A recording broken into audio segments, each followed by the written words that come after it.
And I want to let you know, it's not my work, it's our work. So what's come to me today has been a great deal of clarity about the nature of what we are as we travel from one life to another life to another life to another life to this life.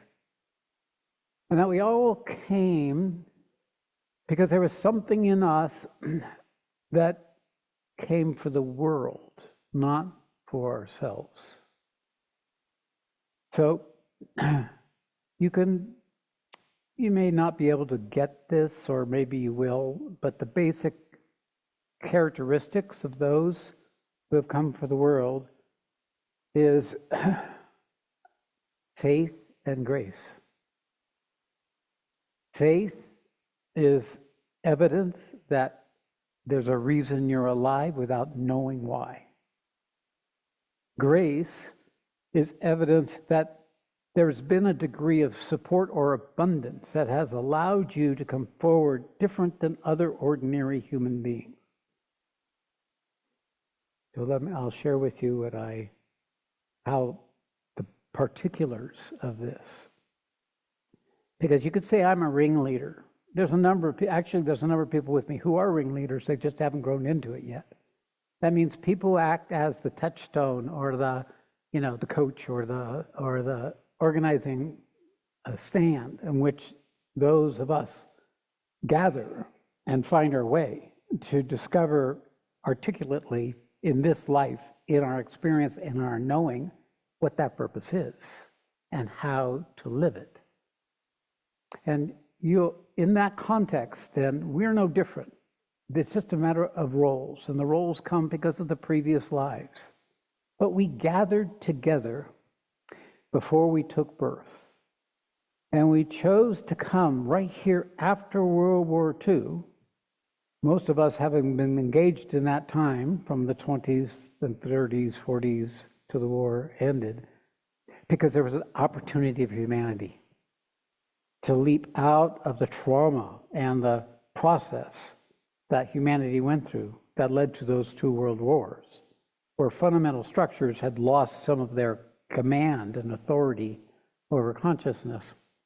So we gathered together to take a birth for the purpose of manifesting that possibility that we were holding in our consciousness. Now, the nature of that consciousness also came to me. In the apparency of this physical world, we have the earth and we have the planets and we have the sun. But in the subtle world, these are the domains. There's the Jupiter domain, there's the Saturn domain, there's the Venus domain, there's the moon, there's the sun itself. All of these are places where we reside, if we're developed enough, and we awake into the subtle world. People come from different places from those planes, and they are in relationship with each other based on affinities and their development of their capacity to manifest. Truth comes to this world for one purpose: to manifest the evolution of humanity. Because without the consciousness that comes with truth, mankind cannot see its error. It cannot see its bondage. It cannot wake up. So periodically, truth comes to this world to awaken what we are beyond what our human conditioning has allowed us to know. And that comes at a time, and it's felt first in the subtle planes, where the gods and the angels and the entities and the vibhutis and expressions of the subtle God planes coalesce into teams that take birth in different locations. So most of us chose to be born in the West, the devastated land, or the definitely overtaxed structures of the United States and Europe for the most part. So we gather together. Now, when we leave that dimension, of course, we enter into Prakriti, and we enter into Prakriti, it's haphazard. It's like parachuting during World War II. You land in a tree, you land in a swamp, you get shot before you hit the ground, So that's kind of how it is when we came out of that. But we planned this. You planned this. You came here for the same reason I came here. So whatever else you think from your human tradition, your worthiness, you're not good enough, or your programming, or your limitation, it's just bullshit. It's just stuff you picked up. It's the inevitable consequence of what happens when you come with a purpose into existence. You have to meet the shit. If you don't have a purpose, you are the shit. So there's a fundamental difference in the faith, fundamental difference in the grace, and therefore the capacity to grow, to wake up, to come out of where you were buried. So what I bring is a reminder. Because of the nature of my journey and the grace and the faith and whatever be the reason, the fullness of truth consciousness has come to me in such a way that I am a channel for that awakens that same principle in you. It restores your faith. It motivates you to recover your purpose for being in existence. And I know you are there.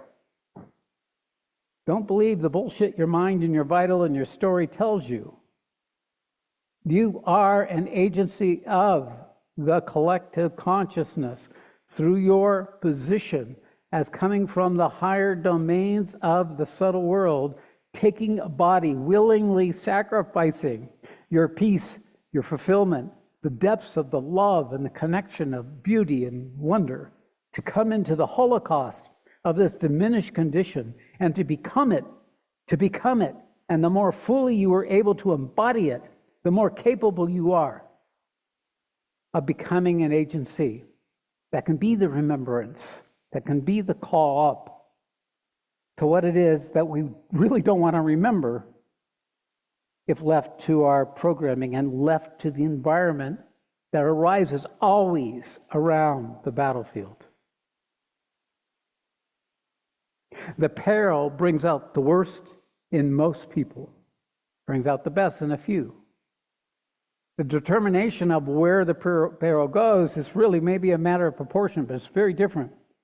You get 5 people who can meet the peril, who are embodied by it, then it's more than 1 million people who are lost because of the froth that gets created in transition points.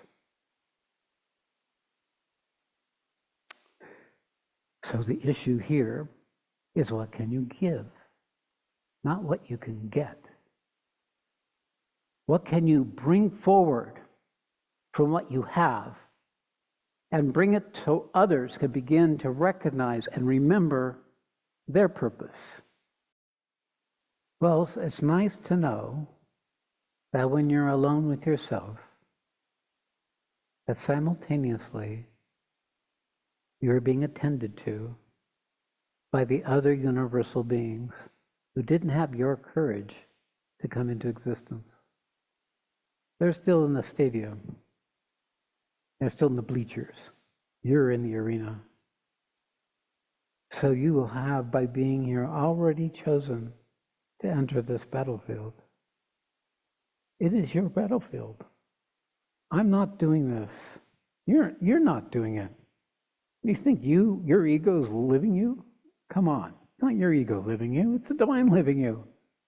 Ever since you got pulled to the spiritual path, every time you made a positive choice or commitment, that was the divine in you.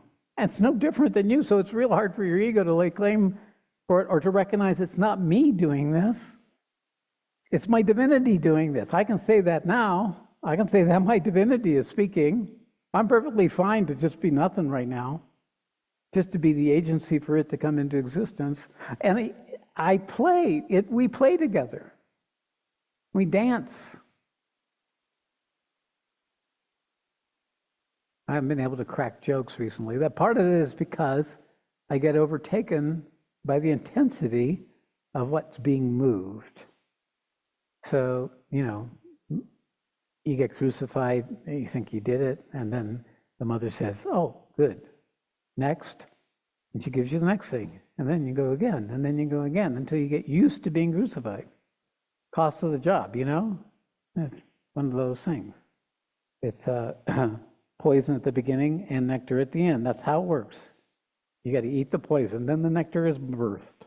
When you get used to that, then you're an agency for manifestation. That's why I say your worst moods are probably entry point into your next state of consciousness.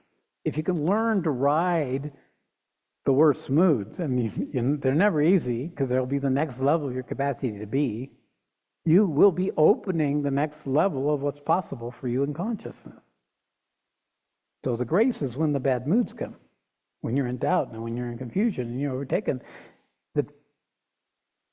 It is the opportunity to stay steady with what that higher part of you committed to, or declared, or said she would do, or he would do. Then you become part of it. Then you become a collaborator with what is already living you, but for more than just you, because that is here for the world. That part of you is here for the world. It's hard for your ego to get that you're here for the world because we've been programmed to be small. We've been programmed to not be enough. We've been programmed to doubt ourselves. That's programming. That's human beings. The dark forces are very successful in preventing embodied, self-aware, healthy human beings and knowing that they're an expression of the supreme reality. They don't want you to know it because you'll be really hard to convince once you know it. That the darkness is the path. The good enough is the path.